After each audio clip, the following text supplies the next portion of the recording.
আসসালামু আলাইকুম প্রিয় দর্শক বন্ধুরা। আশা করি আল্লাহর রহমতে আপনারা সবাই ভালো আছেন। আজকের গল্পটি কোনো সাধারণ প্রেমের গল্প নয়। এটা এমন এক ভালোবাসার গল্প যেখানে মিলন নেই, আছে ত্যাগ, আছে নীরব কষ্ট, আর আছে এমন এক শূন্যতা যা শব্দে বোঝানো যায় না। আজকের গল্পে আমরা দেখব এক গরিব সাধারণ মানুষের জীবনে হঠাৎ করে আসে এক পরী। দুই ভিন্ন জগতের দুই হৃদয় যখন একে অপরের কাছে আসে, তখন ভালোবাসা যেমন জন্ম নেয়, তেমনি জন্ম নেয় নিষিদ্ধতা, ভয় আর ভয়ঙ্কর পরীক্ষা। এই গল্পে আছে একজন মানুষের ঈমানের পরীক্ষা, একজন পরীর চূড়ান্ত ত্যাগ, আর এমন এক সিদ্ধান্ত যার পর ভালোবাসা বেঁচে থাকে, কিন্তু মানুষ আর পরী একে অপরকে চিনতে পারে না। এই গল্প আপনাকে শুধু কাঁদাবে না, আপনাকে ভাবাবে ভালোবাসা কি সব সময় পাওয়ার জন্য, নাকি কখনো কখনো ছেড়ে দেওয়াই সবচেয়ে বড় ভালোবাসা। পুরো গল্পটি শেষ পর্যন্ত শুনুন, কারণ শেষটাই এই গল্পের সবচেয়ে ভারী অংশ। গল্পটি ভালো লাগলে অবশ্যই MS স্টোরিবক্স চ্যানেলটি সাবস্ক্রাইব করুন, ভিডিওতে লাইক দিন এবং আপনার অনুভূতি কমেন্টে জানাতে ভুলবেন না। চলুন শুরু করি আজকের হৃদয় ছুঁয়ে যাওয়া গল্প। গ্রামটার নাম ছিল চর মাধবপুর। নদীর পাশে কাঁচা রাস্তা, টিনের ঘর আর মানুষের জীবনে অভাবই ছিল সবচেয়ে স্থায়ী সত্য। এই গ্রামেই থাকত ইমরান। বয়স খুব বেশি নয়, 25 ছুঁই ছুঁই। বাবা অনেক আগেই মারা গেছে, মা অসুস্থ। দিনমজুরি করে যা পায় তার অর্ধেক ওষুধেই শেষ হয়ে যায়। তবুও ইমরান কখনো আল্লাহর কাছে অভিযোগ করেনি। ফজরের নামাজ মিস হলে সারা দিন অস্থির থাকে। লোকেরা বলে, ছেলেটা খুব সোজা, খুব বেশি সোজা।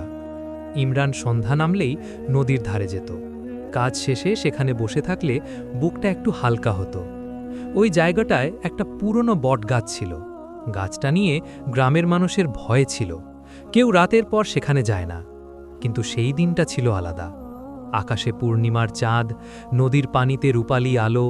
ইমরান ক্লান্ত শরীরে বটগাছটার নিচে বসেছিল।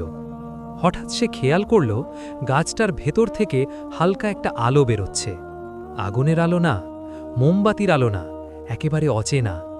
ইমরানের বুক কেঁপে উঠল। সে উঠে দাঁড়াতে চাইল, কিন্তু পা নড়ল না। আলোটা ধীরে ধীরে গাছের ছায়া ভেদ করে বেরিয়ে এলো।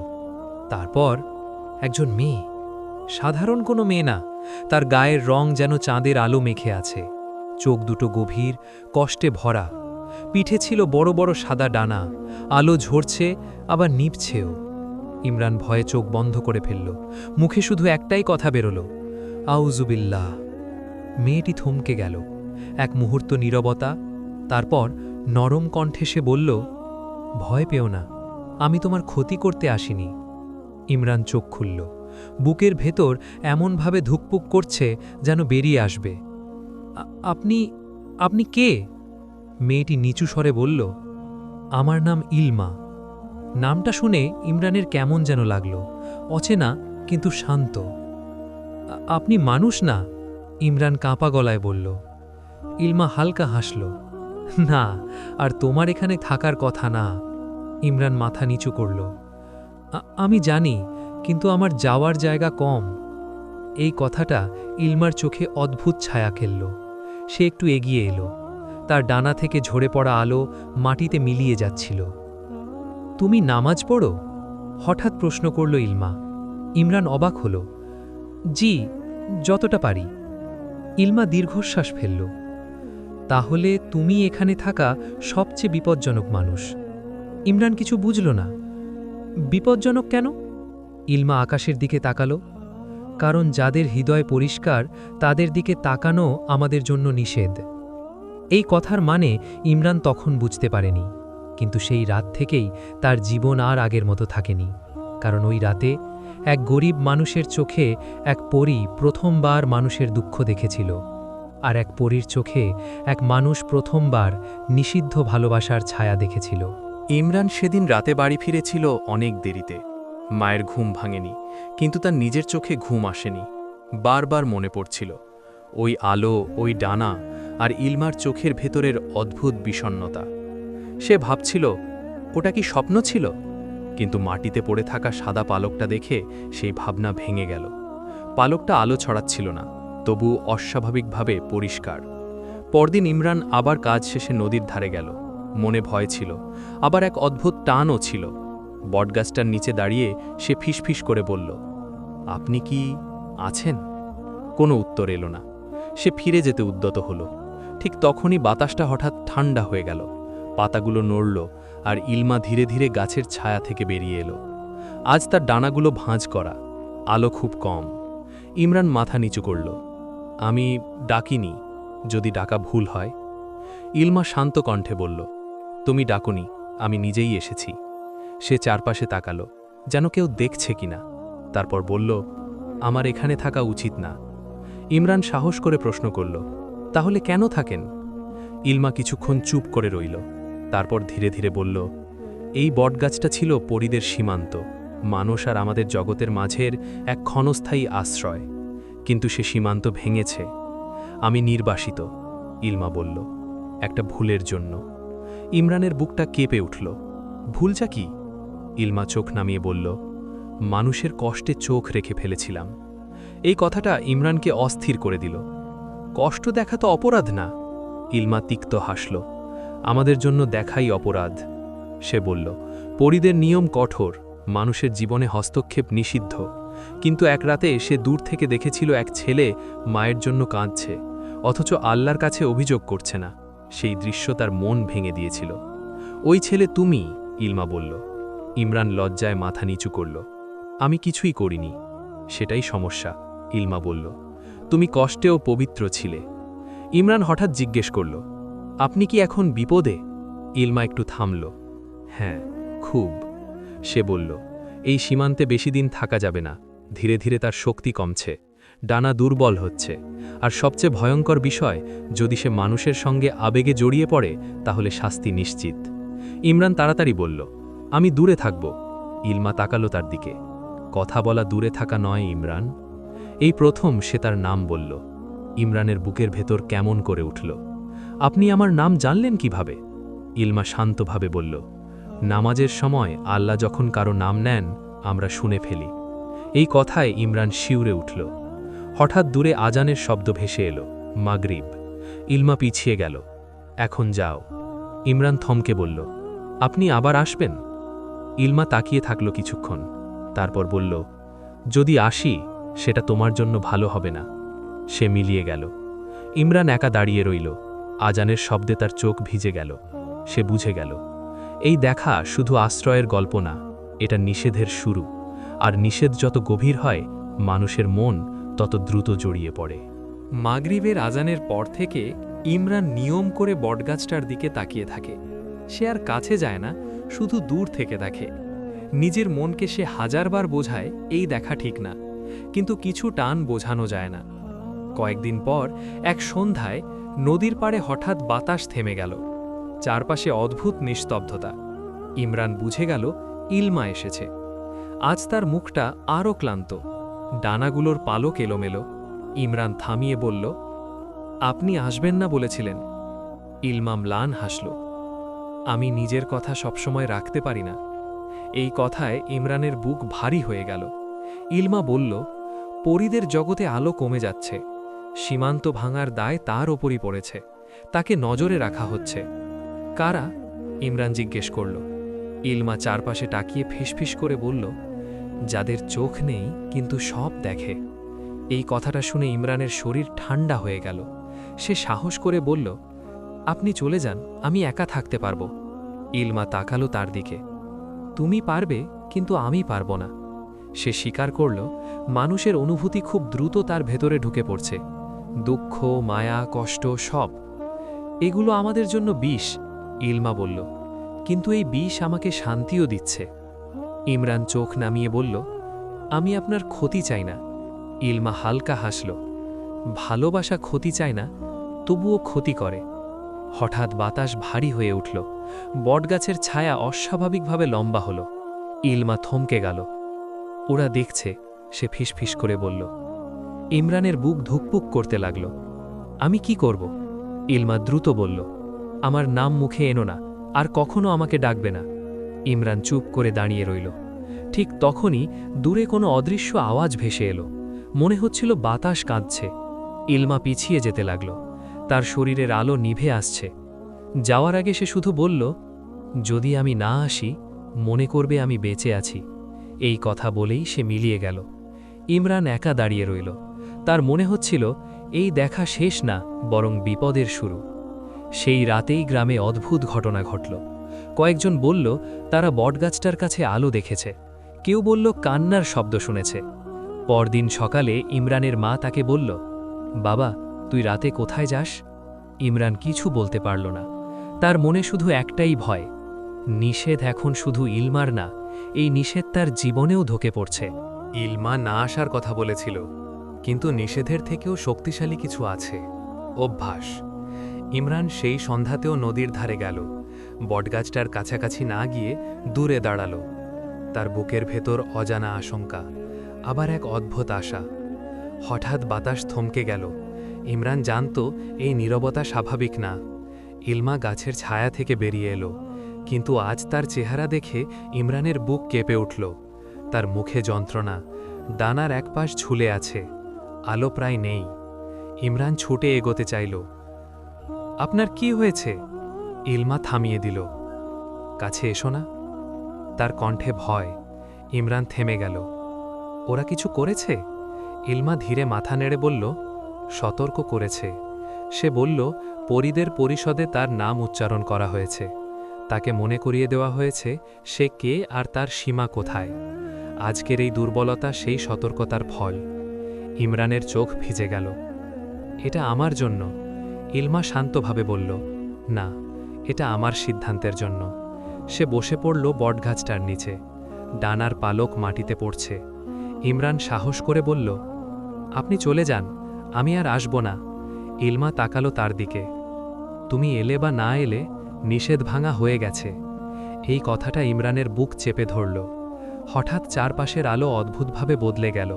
বাতাস ভারী হয়ে উঠল। বটগাছের শিকড়গুলো যেন নড়ছে। ইলমার চোখ বড় হয়ে গেল। ওরা এসেছে। ইমরানের গলা শুকিয়ে গেল। আমি কি করব? ইলমা দ্রুত বলল, তুমি আল্লাহর নাম নাও। ইমরান চোখ বন্ধ করে উচ্চারণ করল, আল্লাহ। ঠিক তখনই অদ্ভুত চাপটা কমে গেল। বাতাস স্বাভাবিক হল। ইলমা বিস্মিত চোখে তাকালো। তোমার ঈমান, এটা ওদের জন্য সহ্য করা কঠিন। এই কথাই ইমরান ভয়ে কাঁপল। তাহলে আমি আপনার বিপদ? ইলমা ধীরে বলল, হ্যাঁ, আর এটাই আমাকে টানে। কিছুক্ষণ দুজন চুপ করে থাকল। ইলমা হঠাৎ বলল, একদিন আমাকে বেছে নিতে হবে। ইমরান জিজ্ঞেস করল, কি বেছে? ইলমা নিচু স্বরে বলল, তোমার কাছ থেকে দূরে থাকা নাকি সব কিছু হারানো? এই কথা বলে সে উঠে দাঁড়াল। আজকের পর হয়তো আর দেখা হবে না। ইমরানের বুক ধসে পড়ল। এটা কি বিদায়? ইলমা তাকালো আকাশের দিকে। এটা সময় কেনার চেষ্টা। সে মিলিয়ে গেল আগের চেয়েও দুর্বল আলো নিয়ে। ইমরান একা দাঁড়িয়ে রইল। তার কানে শুধু একটা কথাই ঘুরছিল, নিষেধ ভাঙার মূল্য শুধু প্রেম না, শাস্তিও।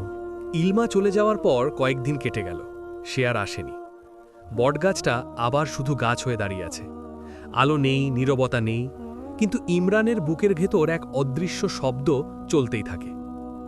সে আগের মতো কাজে যায়, মায়ের ওষুধ আনে, রাতে নামাজ পড়ে, কিন্তু প্রতিটি দোয়ায় একটা নাম আটকে যায়। সে নিজেকেই ধমক দেয়, এটা ঠিক না।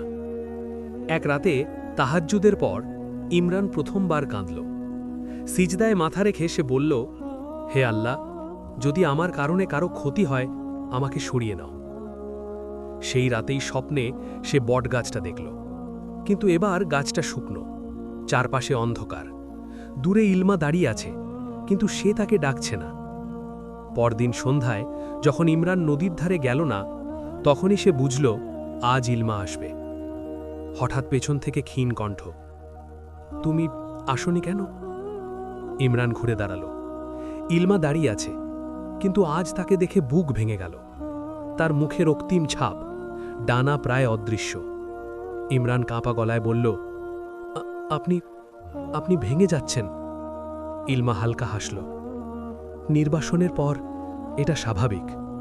সে বলল, পরীদের শেষ নোটিশ এসেছে, তাকে সীমান্ত ছাড়তে হবে, আর যাওয়ার আগে মানুষের সঙ্গে সব আবেগ ছিন্ন করতে হবে। ইমরানের গলা শুকিয়ে গেল। মানে, আমাকে ভুলে যেতে হবে? ইলমা চোখ নামিয়ে বলল, না, ভুলে গেলে শাস্তি হালকা হতো। এই কথাটা ইমরানের বুক ফুঁড়ে বেরোল। তাহলে কি হবে? ইলমা ধীরে বলল, আমাকে শক্তিহীন করে দেওয়া হবে। মানুষের মতোও নয়, পরীর মতোও না। ইমরান হঠাৎ বলল, আমি যদি নিজেই সরে যাই, গ্রাম ছেড়ে চলে যাই? ইলমা তীব্রভাবে মাথা নেড়ে বলল, তাতে আমার শাস্তি বাড়বে। তারা ভাববে আমি তোমাকে বাধ্য করেছি। নীরবতা নেমে এলো। ইমরান হঠাৎ ফিসফিস করে বলল, আমি একটা কাজ করতে পারি। ইলমা তাকালো তার দিকে। কি? ইমরান চোখ নামিয়ে বলল, আমি যদি তোমাকে অস্বীকার করি, যদি বলি আমার কোনো অনুভূতি নেই, তাহলে কি তোমার শাস্তি কমবে? ইলমার চোখ বড় হয়ে গেল। এই মিথ্যে তোমার ঈমানকে আঘাত দেবে। ইমরান শান্তভাবে বলল, ঈমান শুধু সত্য বলার নাম না, কখনো কারো ক্ষতি না করাও ঈমান। ইলমার চোখে পানি এসে গেল। তুমি এমন বোঝা কেন বহন করছ? ইমরান শুধু বলল, কারণ আমি মানুষ। দূরে আজানের শব্দ ভেসে এলো। ইলমা ধীরে পেছনে সরে যেতে লাগল। আমাকে সময় দাও, হয়তো এই ত্যাগটাই একমাত্র পথ। সে মিলিয়ে গেল। ইমরান একা দাঁড়িয়ে রইল। সে জানত পরের দেখা হবে সবচেয়ে কঠিন, কারণ ভালোবাসা আর ঈমান দুটোর মাঝে একটা ত্যাগ দাঁড়িয়ে গেছে। ইমরান সেদিন আর নদীর ধারে যায়নি। সে জানত আজ না গেলে কষ্ট বাড়বে, কিন্তু গেলে ক্ষতি চূড়ান্ত হবে। রাতে ঘরের চালের ফাঁক দিয়ে চাঁদের আলো পড়ছিল। ইমরান শুয়েছিল, কিন্তু ঘুম আসছিল না। মনে হচ্ছিল কারো চোখ তাকে দেখছে। হঠাৎ তার বুকটা ভারী হয়ে উঠল। শ্বাস নিতে কষ্ট হচ্ছিল। সে উঠে বসতেই দেখল ঘরের কোনায় হালকা আলো। ইলমা। আজ সে দাঁড়িয়ে নেই, মাটিতে বসে আছে, মাথা নিচু, ডানাগুলো প্রায় নেই। ইমরান ছুটে যেতে চাইল, কিন্তু থেমে গেল। আমি তো আসিনি। ইলমা ধীরে মাথা তুলল। আমি শেষবারের মতো এসেছি। এই কথায় ইমরানের বুকের ভেতর কিছু ভেঙে গেল। ইলমা বলল, পরিদের পরিষদ সিদ্ধান্ত নিয়েছে, পরের পূর্ণিমার আগেই তাকে সীমান্ত ছাড়তে হবে। যাওয়ার আগে প্রমাণ করতে হবে তার মানুষের প্রতি কোনো আবেগ নেই। প্রমাণ কিভাবে? ইমরান জিজ্ঞেস করল। ইলমা চুপ করে রইল। তারপর বলল, তোমার মুখ থেকেই। ঘরটা হঠাৎ খুব ছোট মনে হলো। ইমরান বুঝে গেল এই কথাগুলো সে আগেই ভেবেছিল, কিন্তু এখন বাস্তব।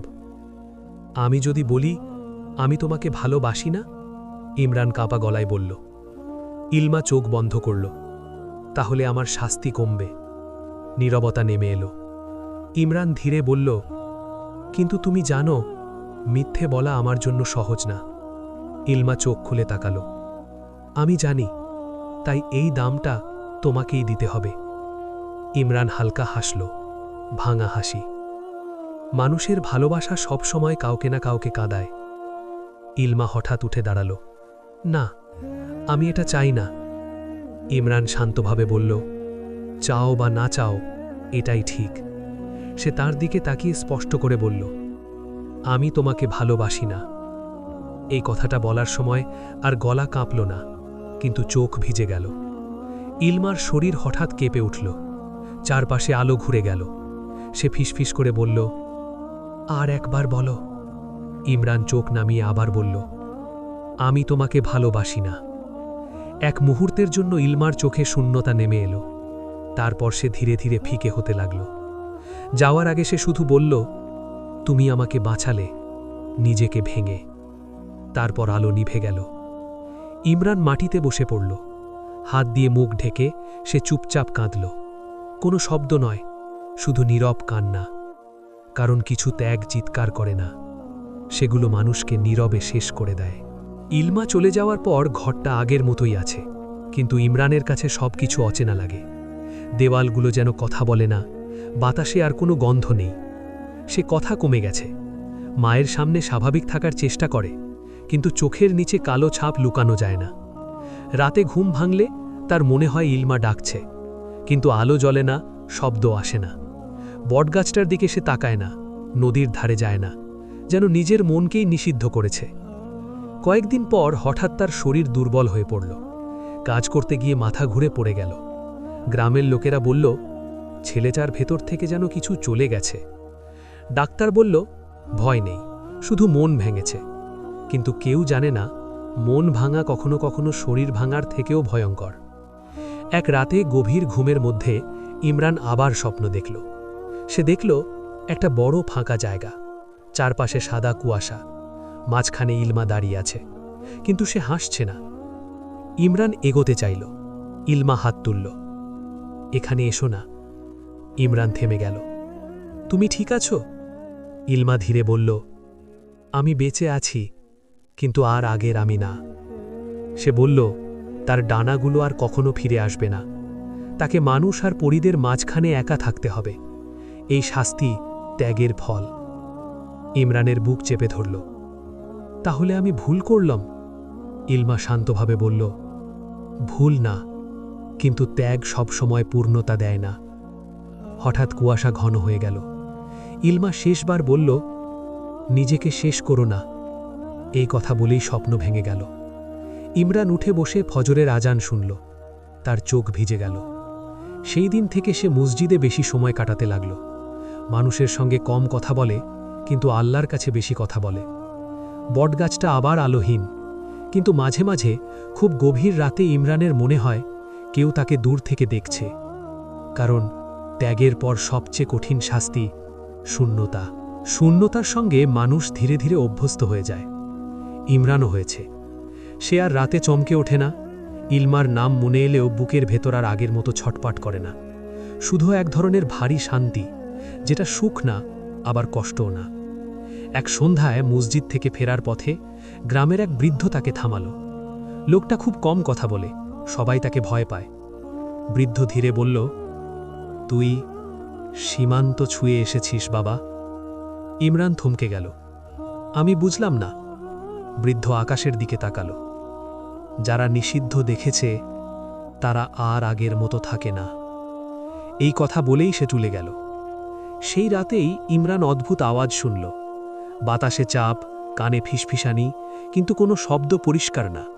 সে বুঝে গেল এটা পরীদের না। ঘরের কোনায় হঠাৎ ছায়া জমে উঠল। আলো নেই, কিন্তু অন্ধকারও না। একটা কণ্ঠ শোনা গেল, ভারী, ঠান্ডা। তুমি ছেড়েছ, কিন্তু সে এখনো বেঁচে আছে। ইমরান বুক শক্ত করে বলল, আল্লাহর ছাড়া কাউকে ভয় করি না। ছায়াটা একটু নড়ল। তাহলে তাকে বাঁচাও। ইমরান অবাক হল। কাকে? কণ্ঠটা বলল, ইলমা। ইমরানের শরীর ঠান্ডা হয়ে গেল। সে তো শাস্তি পেয়েছে। ছায়া হাসল। শাস্তি শেষ হয়নি। সে বলল, ইলমা এখন দুই জগতের মাঝখানে আটকে আছে, না মানুষ না পরী। এই অবস্থায় বেশি দিন থাকা মানে ধীরে ধীরে হারিয়ে যাওয়া। তুমি চাইলে তাকে বাঁচাতে পারো, কণ্ঠটা বলল। ইমরান চিৎকার করে উঠল, আমি কোনো হারাম পথে যাব না। ছায়া শান্তভাবে বলল, আমি হারামের কথা বলছি না, আমি বলছি পরীক্ষার কথা। ছায়া মিলিয়ে গেল।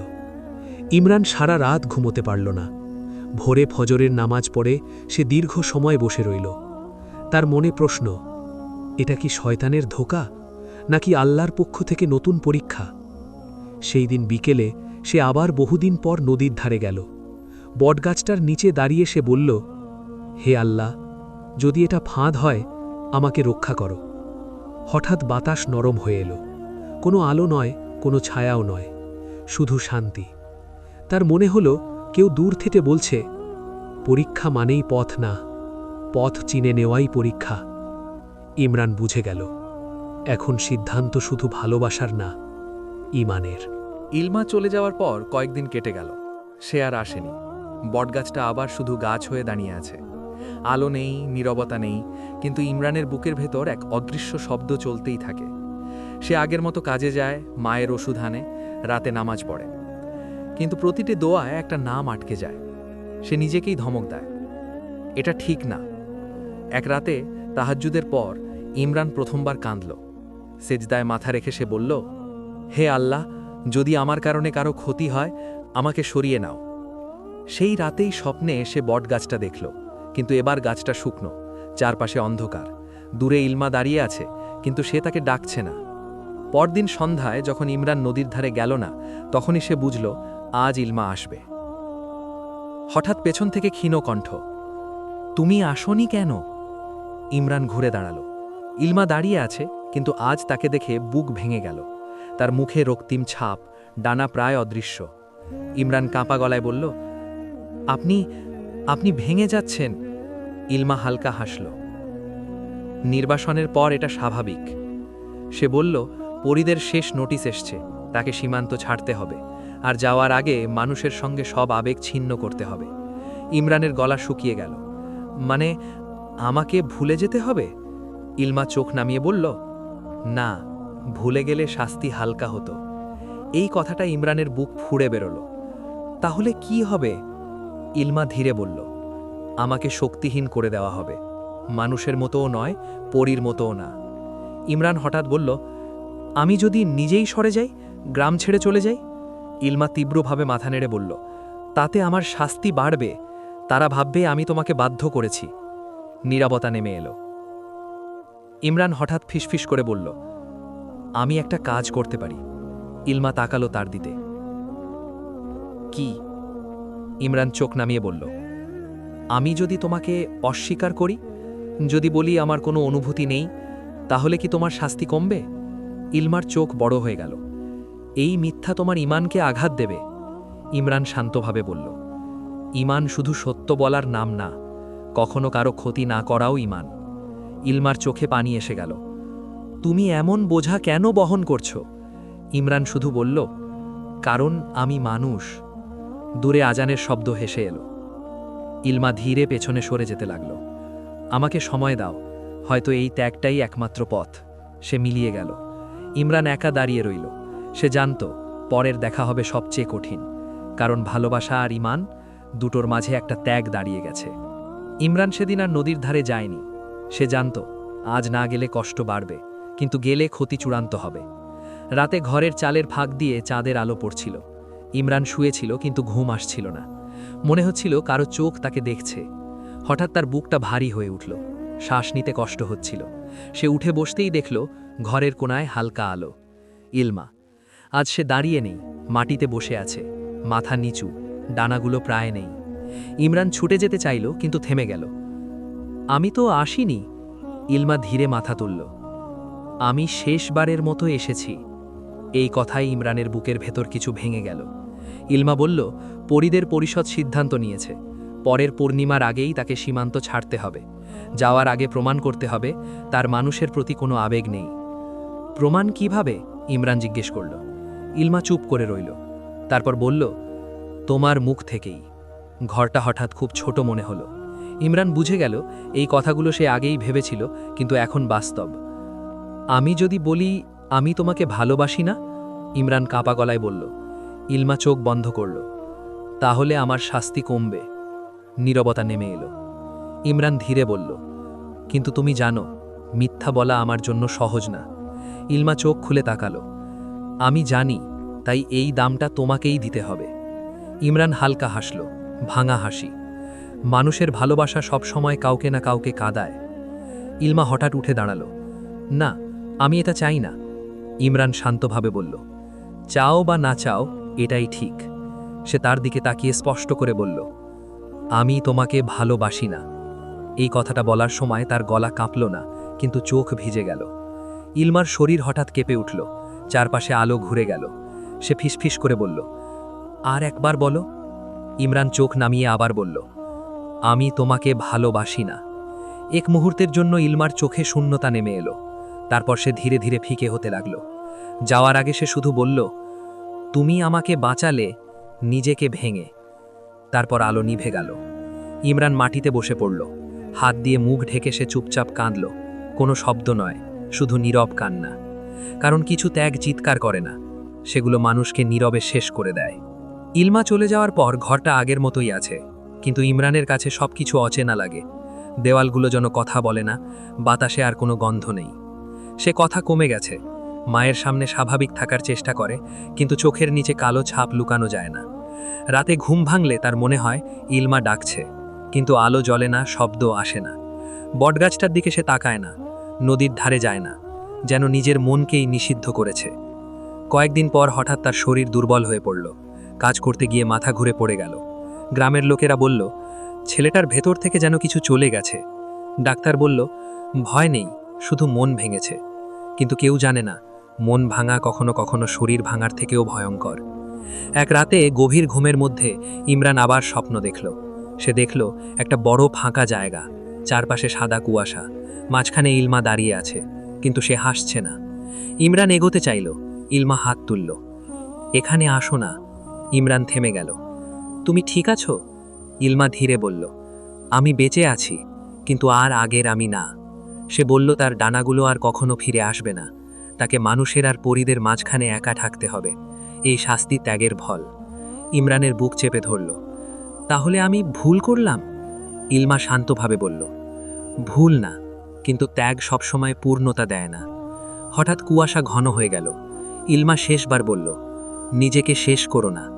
এই কথা বলেই স্বপ্ন ভেঙে গেল। ইমরান উঠে বসে ফজরের আজান শুনল। তার চোখ ভিজে গেল। সেই দিন থেকে সে মসজিদে বেশি সময় কাটাতে লাগল। মানুষের সঙ্গে কম কথা বলে, কিন্তু আল্লাহর কাছে বেশি কথা বলে।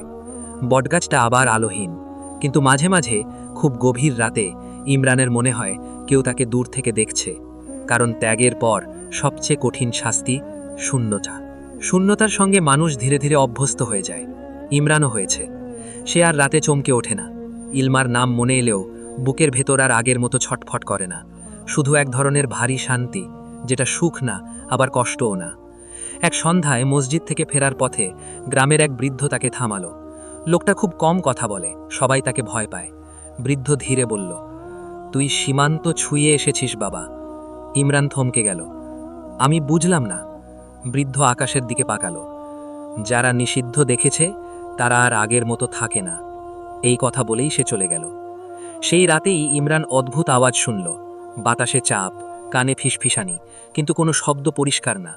সে বুঝে গেল এটা পরীদের না। ঘরের কোনায় হঠাৎ ছায়া জমে উঠল। আলো নেই, কিন্তু অন্ধকারও না। একটা কণ্ঠ শোনা গেল, ভারী, ঠান্ডা। তুমি তাকে ছেড়েছ, কিন্তু সে এখনো বেঁচে আছে। ইমরান বুক শক্ত করে বলল, আল্লাহর ছাড়া কাউকে ভয় করি না। ছায়াটা একটু নড়ল। তাহলে তাকে বাঁচাও। ইমরান অবাক হল। কাকে? কণ্ঠটা বলল, ইলমাকে। ইমরানের শরীর ঠান্ডা হয়ে গেল। সে তো শাস্তি পেয়েছে। ছায়া হাসল। শাস্তি শেষ হয়নি। সে বলল, ইলমা এখন দুই জগতের মাঝখানে আটকে আছে, না মানুষ না পরী। এই অবস্থায় বেশি দিন থাকা মানে ধীরে ধীরে হারিয়ে যাওয়া।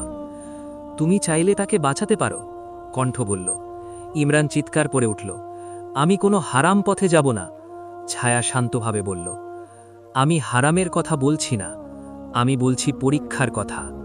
ছায়া মিলিয়ে গেল। ইমরান সারা রাত ঘুমাতে পারল না। ভোরে ভজরের নামাজ পড়ে সে দীর্ঘ সময় বসে রইল। তার মনে প্রশ্ন, এটা কি শয়তানের ধোঁকা, নাকি আল্লাহর পক্ষ থেকে নতুন পরীক্ষা? সেই দিন বিকেলে সে আবার বহুদিন পর নদীর ধারে গেল। বটগাছটার নিচে দাঁড়িয়ে সে বলল, হে আল্লাহ, যদি এটা ফাঁদ হয় আমাকে রক্ষা করো। হঠাৎ বাতাস নরম হয়ে এলো। কোনো আলো নয়, কোনো ছায়া নয়, শুধু শান্তি। তার মনে হলো কেউ দূর থেকে বলছে, পরীক্ষা মানেই পথ না, পথ চিনে নেওয়াই পরীক্ষা। ইমরান বুঝে গেল, এখন সিদ্ধান্ত শুধু ভালোবাসার না, ইমানের। নদীর ধারের সেই নরম বাতাস ইমরানের মন থেকে যাচ্ছিল না। সে বুঝে গিয়েছিল চুপ করে থাকাও এখন একটা সিদ্ধান্ত। সেই রাতেই সে কুরআন খুলল। কোনো আয়াত খুঁজছিল না, শুধু চোখ বুলাচ্ছিল। হঠাৎ চোখে পড়ল ত্যাগ আর পরীক্ষার কথা। তার বুক কেঁপে উঠল। সে ফিসফিস করে বলল, হে আল্লাহ, যদি আমাকে ব্যবহার করো তবে ভুল পথে নয়। পরদিন সে গ্রামের একমাত্র আলেমের কাছে গেল। বয়স্ক মানুষ, চোখে গভীর অভিজ্ঞতা। ইমরান সব খুলে বলল না, শুধু বলল, কেউ আমাকে এমন কিছু করতে বলছে যেটা ভালো মনে হয়, কিন্তু ভয় লাগে। আলেম দীর্ঘক্ষণ চুপ করে থেকে বললেন, ভালো কাজ কখনো গোপনে ডাক দেয় না, আর শয়তান কখনো পুরো সত্য বলে না। এই কথা ইমরানের মাথায় ঘুরতে লাগল। সেই রাতেই আবার স্বপ্ন এলো। ইলমা। সে এবার খুব দূরে দাঁড়িয়ে, চারপাশে ধূসর আলো, তার চোখে ক্লান্তি, ঠোঁটে কোনো হাসি নেই। ইমরান, সে বলল, আমি আর বেশি দিন পারছি না। ইমরানের বুক ভেঙে গেল। আমি কি করব? ইলমা মাথা নেড়ে বলল, আমি চাই না তুমি ধ্বংস হও। হঠাৎ স্বপ্নের ভেতরেই আগের সেই ছায়া হাজির হল। সময় শেষ হচ্ছে, কণ্ঠ বলল। একটা পথ আছে, খুব কঠিন, কিন্তু হারাম না। ইমরান জিজ্ঞেস করল, কি পথ? ছায়া বলল, পরীদের এক প্রাচীন সীমান্ত আছে যেখানে মানুষ গেলে ফিরে আসে না, যদি না তার নিয়ত নিখাদ হয়। তুমি সেখানে গিয়ে শুধু দোয়া করবে। ছায়া বলল, কিছু চাইবে না? ইমরানের গা শিউড়ে উঠল। আর যদি ফিরে না আসি? ছায়া চুপ করল। এই নীরবতাই ছিল উত্তর। স্বপ্ন ভেঙে গেল। ইমরান ফজরের আজান শুনে উঠে বসে রইল। তার মনে হল এই সিদ্ধান্ত শুধু ইলমার জন্য না, তার নিজের আত্মার জন্যেও। সে মায়ের দিকে তাকাল। মা ঘুমোচ্ছিল। ইমরান ফিসফিস করে বলল, মাফ করে দিও। সেই দিন সে রোজা রাখল, কথা কম বলল। সন্ধ্যায় সে বটগাছটার নিচে গিয়ে দাঁড়াল, ভয় নয়, দৃঢ়তা নিয়ে। সে জানত ভালোবাসা তাকে এখানে এনেছে, কিন্তু ইমানই ঠিক করবে সে কত দূর যাবে। রাতের শেষ প্রহর। গ্রাম তখন ঘুমিয়ে, শুধু দূরে কুকুরের ডাক আর বাতাসে শুকনো পাতার শব্দ। ইমরান ঘর থেকে বের হওয়ার আগে মায়ের দিকে একবার তাকাল। মা ঘুমোচ্ছিল, কিন্তু মুখে অদ্ভুত শান্তি। ইমরানের চোখ ভিজে উঠল। সে ধীরে বলল, হে আল্লাহ, যদি আমি না ফিরি, আমার মাকে শক্ত দিও। তারপর সে বেরিয়ে পড়ল। বটগাছটার নিচে এসে দাঁড়াতেই বাতাস বদলে গেল। চারপাশের শব্দ যেন হঠাৎ কমে এলো। গাছটার ছায়া আজ আর ভয়ঙ্কর লাগছিল না, বরং পথ দেখাচ্ছিল। হঠাৎ মাটির ওপর এক সরু আলোর রেখা দেখা গেল। পা রাখতেই বুক কেঁপে উঠল। সে মনে মনে আয়াত পড়তে লাগল। পথটা ধীরে ধীরে জঙ্গলের ভেতর ঢুকে গেল। গাছগুলো অস্বাভাবিক উঁচু, আকাশ দেখা যায় না। সময় থেমে গেছে মনে হয়। একসময় সে দেখল পাথরের মতো একটা দরজা। কোনো লেখা নেই, কোনো চিহ্ন নেই। হঠাৎ কণ্ঠ ভেসে এলো, আগের সেই ছায়ার। এখান থেকেই সীমান্ত শুরু। ইমরান জিজ্ঞেস করল, আমি কি ঠিক করছি? কণ্ঠ উত্তর দিল না। দরজাটা নিজে থেকেই খুলে গেল। ভেতরে ঢুকতেই ইমরান অনুভব করল এই জায়গা মানুষের না, কিন্তু শয়তানেরও না। এক অদ্ভুত নিরপেক্ষতা। দূরে সে ইলমাকে দেখতে পেল। সে মাটিতে বসে আছে, চোখে ভয়, শরীর নিস্তেজ, ডানা নেই। ইমরান দৌড়ে যেতে চাইল, কিন্তু পা নড়ল না। এক গভীর কণ্ঠ চারদিক থেকে ভেসে এলো, এক ধাপ এগোলে তুমি আর আগের মানুষ থাকবে না। ইমরান চোখ বন্ধ করল। আমি কিছু চাই না, সে বলল, শুধু দোয়া করতে এসেছি। হঠাৎ জায়গাটা কেঁপে উঠল। ইলমা মাথা তুলে তাকাল। তার চোখে প্রথমবারের মতো আলো ফুটে উঠল, কিন্তু একই সঙ্গে অন্ধকারও ঘন হতে লাগল। কারণ সীমান্তে দোয়া মানেই মুক্তি নয়, কখনো কখনো বিদায়। সীমান্তের ভেতর বাতাস থমকে গেছে, সময় যেন শ্বাস নিচ্ছে না। ইমরান চোখ বন্ধ করে দাঁড়িয়ে আছে। তার সামনে ইলমা, কিন্তু ছুঁতে পারছে না। মাঝখানে অদৃশ্য এক দেওয়াল। চারদিক থেকে সেই গভীর কণ্ঠ আবার ভেসে এলো, দোয়া করতে এসেছ, কিন্তু দোয়ার মূল্য জানো? ইমরানের গলা শুকিয়ে গেল। যা লাগে আমি দেব। কণ্ঠ ভারী হল। মানুষ যখন সীমান্তে আসে, সে কিছু না কিছু রেখে যায়। প্রশ্ন হল, তুমি কি রেখে যেতে পারো? হঠাৎ ইমরানের সামনে তার জীবনের দৃশ্য ভেসে উঠল। মায়ের মুখ, শৈশব, ক্ষুধার রাত আর ইলমার হাসি। কণ্ঠ বলল, তোমার সবচেয়ে প্রিয় জিনিসটি বলো। ইমরান ফিসফিস করে বলল, আমার মাকে ছাড়া আমার ঈমান। চারদিক স্তব্ধ হয়ে গেল। কণ্ঠ ধীরে বলল, ঈমান নেওয়া আমাদের কাজ না। তারপর নীরবতা। হঠাৎ ইলমা কাঁপা কণ্ঠে বলল, ইমরান থামো, আমি চাই না তুমি নিজেকে হারাও। ইমরান তাকালো তার দিকে। আমি তোমাকে হারাতে চাই না। কণ্ঠ আবার শোনা গেল, একটা পথ আছে, খুব কঠিন। ইমরানের বুক শক্ত হল। বলুন। তোমাকে তোমার স্মৃতি থেকে তাকে মুছে দিতে হবে, কণ্ঠ বলল। তুমি তাকে ভুলে যাবে, নাম, মুখ, অনুভূতি সব। ইমরানের মাথা ঘুরে উঠল।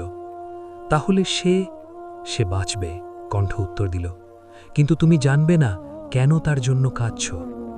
ইলমা ছুটে আসতে চাইল, কিন্তু অদৃশ্য দেওয়াল তাকে আটকে দিল। তার চোখে পানি। না, এটা করো না। ইমরানের বুক ছিঁড়ে যেতে চাইল। সে বুঝে গেল এই ত্যাগে কোনো সুখ নেই, কোনো পুনর্মিলন নেই, শুধু বাঁচা আছে। ইমরান চোখ বন্ধ করল, তার ঠোঁট কাঁপল। যদি এটাই আল্লাহর লিখন হয়, আমি রাজি। চারদিক হঠাৎ আলোয় ভরে গেল। ইলমার চিৎকার ভেসে উঠল, ইমরান! কিন্তু সেই নামই ছিল তার স্মৃতির শেষ শব্দ। ভোরের আলো। ইমরান চোখ খুলল নিজের ঘরে। মা তার পাশে বসে আছে, চোখে দুশ্চিন্তা। বাবা, 3 দিন কোথায় ছিলি? ইমরান অবাক হয়ে তাকালো। আমি জানি না। তার মাথা ভারী, বুকের ভেতর একটা চাপ, কিন্তু কারণ নেই। মা বলল, তুই বটগাছটার নিচে অচেতন অবস্থায় পড়েছিলি। ইমরান কিছু বলল না। তার মনে হলো কিছু একটা হারিয়েছে, কিন্তু কি সে জানে না। দিনগুলো আবার চলতে লাগল। কাজ, ঘুম, নামাজ সব ঠিকঠাক, কিন্তু হাসি নেই। নদীর ধারে গেলে তার চোখ হঠাৎ ভিজে যায়। বটগাছটার নিচে দাঁড়ালে বুক ব্যথা করে। সে নিজের মনকে জিজ্ঞেস করে, কেন? কোনো উত্তর আসে না। একদিন সন্ধ্যায় গ্রামের বাইরে এক অচেনা মেয়ে দাঁড়িয়েছিল। সাধারণ মেয়েদের মতো পোশাক, মাথা ঢাকা, চোখে অদ্ভুত শান্তি। ইমরান তাকিয়ে রইল। হৃৎকেন্দ্র হঠাৎ জোরে ধাক্কা দিল। মেয়েটা একবার তাকিয়ে মৃদু হাসল, তারপর চলে গেল। ইমরান দাঁড়িয়ে রইল। তার চোখ ভিজে গেল, কিন্তু সে জানে না কেন। দূরে কোথাও, সীমান্তের অন্য পাশে, ইলমান নতুন নাম নিয়ে বেঁচে আছে। মানুষের ভিড়ে হারিয়ে, কিন্তু হৃদয়ে এক শূন্যতা নিয়ে। সে জানে একজন মানুষ আছে যে তাকে বাঁচিয়েছে, কিন্তু সে তাকে আর কখনো চিনবে না। আর এইটাই সবচেয়ে বড় ত্যাগ। ইমরান এখন আগের মতোই গ্রামে থাকে, কিন্তু ভেতরের মানুষটা বদলে গেছে। সে শান্ত, দায়িত্বশীল, কিন্তু গভীরভাবে একা। সন্ধ্যের পর সে প্রায়ই গ্রামের বাইরে হাঁটতে যায়। কেন যায় সে নিজেও জানে না, শুধু মনে হয় এই পথটা চেনা। সেদিনও সে হাঁটছিল। হঠাৎ দেখল একটা মেয়ে রাস্তার পাশে দাঁড়িয়ে আছে, হাতে ছোট একটা ব্যাগ, মুখে হালকা ভয়। ইমরান এগিয়ে গিয়ে জিজ্ঞেস করল, কিছু সাহায্য লাগবে? মেয়েটা তাকালো, এক মুহূর্ত থেমে গেল। এই রাস্তাটা গ্রামে যায় তো? সে জিজ্ঞেস করল। ইমরানের বুক কেঁপে উঠল। এই কণ্ঠ কেন যেন খুব চেনা। হ্যাঁ, সে বলল, আমি দেখিয়ে দিচ্ছি। দুজন পাশাপাশি হাঁটতে লাগল। কথা কম, নীরবতা বেশি, কিন্তু সেই নীরবতা অস্বস্তিকর না, বরং শান্ত। মেয়েটা বলল, আমি এখানে নতুন। ইমরান জিজ্ঞেস করল, নাম কি? 1 সেকেন্ড দেরি করে মেয়েটা বলল, ইরা। ইলমার নতুন নাম। ইমরানের মনে অদ্ভুত একটা ব্যথা উঠল। নামটা শুনে কেন জানি বুক হালকা হয়ে গেল। গ্রামের আলো কাছে এলো। ইরা থেমে দাঁড়াল। এখানেই থাকি। ইমরান মাথা নেড়ে বলল, ঠিক আছে। চলে যাওয়ার সময় ইরা হঠাৎ বলল, আপনার নাম? ইমরান। এই নাম শুনে ইরার চোখ ভিজে উঠল। সে দ্রুত মুখ ঘুরিয়ে নিল। ইমরান সেটা খেয়াল করল, কিন্তু কিছু বলল না। দুজন দুই দিকে চলে গেল, কিন্তু একই সময়ে দুজনের বুকেই একটা কথা ঘুরছিল, আমি তাকে চিনি, কিন্তু মনে নেই। রাতে ইমরান স্বপ্ন দেখল, একটা মেয়ে ডানাহীন দাঁড়িয়ে আছে, আর সে কিছু একটা ভুলে গেছে। ঘুম ভেঙে সে দীর্ঘশ্বাস ফেলল। ভাগ্য আবার দরজায় কড়া নাড়ছে, কিন্তু স্মৃতি ছাড়া ভালোবাসা চিনবে কিভাবে? ইরার আসার পর থেকে ইমরানের দিনগুলো অদ্ভুতভাবে বদলাতে লাগল। সে বুঝতে পারছে না কেন, কিন্তু গ্রামের পথে পথে হাঁটলে তার চোখ আপনাতেই ইরাকে খুঁজে ফেরে। ইরাও দূর থেকে ইমরানকে দেখে থেমে যায়। কথা বলতে ইচ্ছে করে, কিন্তু সাহস হয় না। একদিন হাটে দেখা হয়ে গেল। ইরা ফল কিনছিল। ইমরান এগিয়ে গিয়ে বলল, আপনি ভালো আছেন তো? ইরা মৃদু হাসল। হ্যাঁ।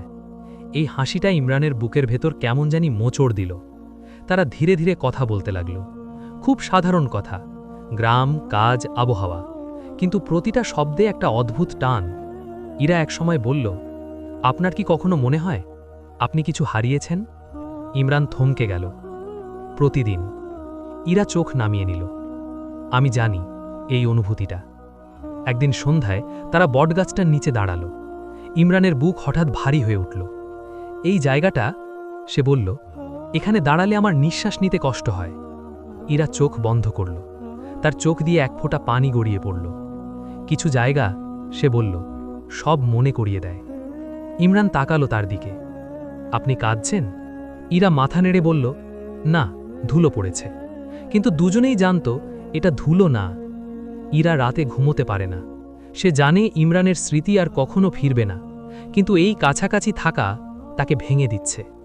সে নিজের মনকে বলে, এটাই শাস্তি, ভালোবাসার সামনে থেকেও ছুঁতে না পারা। ইমরানও রাতে তাকিয়ে থাকে ছাদের দিকে। তার মনে হয় এই মেয়েটাকে হারালে সে আবার কিছু হারাবে, কিন্তু কি হারাবে সে জানে না। ভালোবাসা ফিরে এসেছে, কিন্তু সত্য এখনও আড়ালে। ভোরের আলো ধীরে ধীরে গ্রামটাকে জাগাচ্ছিল। ইরা জানত আজই তাকে চলে যেতে হবে। সে সারা রাত ঘুমায়নি। প্রতিটা মুহূর্তে ইমরানের মুখ ভেসে উঠেছে, কিন্তু সে জানে এই কাছাকাছি থাকা দুজনকেই ধ্বংস করবে। ফজরের আজানের সময় সে শেষবারের মতো বটগাছটার নিচে গেল। এই গাছটাই তাদের শুরু ছিল, এই গাছটাই শেষ। ইমরান সেখানে আগে থেকেই দাঁড়িয়েছিল। মনে হলো যেন দুজনেই জানত আজ কিছু একটা শেষ হবে। ইমরান ধীরে বলল, আপনি কোথাও যাচ্ছেন, তাই না? ইরা মাথা নেড়ে বলল, হ্যাঁ। কিছুক্ষণ নীরবতা। তারপর ইমরান বলল, আমি জানি না কেন, কিন্তু আপনি চলে গেলে আমার খুব কষ্ট হবে। ইরার চোখ ভিজে উঠল। এই কথাটা শোনার জন্যই সে ভয় পাচ্ছিল। কিছু কষ্ট, ইরা বলল, বহন করাই ভালো। ইমরান এগিয়ে এক কদম এলো। আমি আপনাকে থামাতে পারি? ইরা এক মুহূর্ত থেমে গেল। তার মনে পড়ল একটা মানুষ, একটা ত্যাগ, একটা সীমান্ত। সে ধীরে মাথা নেড়ে বলল, না। ইমরান কিছু বলল না, শুধু তাকিয়ে রইল। ইরা চলে যেতে শুরু করল। কয়েক কদম যাওয়ার পর সে থামল, পেছন ফিরে তাকালো না, শুধু বলল, কিছু মানুষ আমাদের জীবন বদলে দেয়, কিন্তু থেকে যায় না। এই কথা বলেই সে চলে গেল। ইমরান অনেকক্ষণ দাঁড়িয়ে রইল। তার বুকের ভেতর অদ্ভুত এক ব্যথা, নামহীন, স্মৃতিহীন। সে জানে না কেন, কিন্তু সে অনুভব করে আজ সে আবার কাউকে হারালো। দূরে কোথাও অন্য এক জীবনে ইলমা নামে এক পরী একজন মানুষের জন্য দোয়া করে, আর ইমরান, এক গরিব মানুষ, নিজের না জানা ত্যাগের বোঝা নিয়ে বেঁচে থাকে। ভালোবাসা সবসময় মিলন দেয় না, কখনো কখনো শুধু বাঁচিয়ে রাখে। এখানেই শেষ হলো আজকের গল্প। একজন গরিব মানুষ যে নিজের জীবনের সবচেয়ে বড় ত্যাগ করল, কিন্তু সেই ত্যাগের কথা সে নিজেই জানল না। আর একজন পরী যে ভালোবাসার জন্য সবকিছু হারালো, ডানা, পরিচয়, জগৎ, কিন্তু সেই মানুষটাকে বাঁচিয়ে রাখল। এই গল্প আমাদের শেখায় ভালোবাসা মানেই একসাথে থাকা নয়, কখনো কখনো ভালোবাসা মানে দূরে থেকে দোয়া করা। ইমরান আর ইলমার গল্প হয়তো শেষ হয়েছে, কিন্তু তাদের ত্যাগ অনেক হৃদয়ের ভেতরে থেকে যাবে। আপনার যদি এই গল্পটি ভালো লেগে থাকে, আপনার চোখ যদি একবারও ভিজে গিয়ে থাকে, তাহলে বুঝবেন এই গল্প আপনার হৃদয় ছুঁয়েছে। অনুগ্রহ করে ভিডিওতে লাইক দিন, কমেন্টে জানান আপনার কাছে এই গল্পের সবচেয়ে কষ্টের অংশ কোনটা ছিল। আর এমন আরও বাস্তব, ইসলামিক ও হৃদয় ছোঁয়া গল্প পেতে MS স্টোরি বক্স চ্যানেলটি সাবস্ক্রাইব করে আমাদের সাথেই থাকুন। আল্লাহ হাফেজ। আবার দেখা হবে নতুন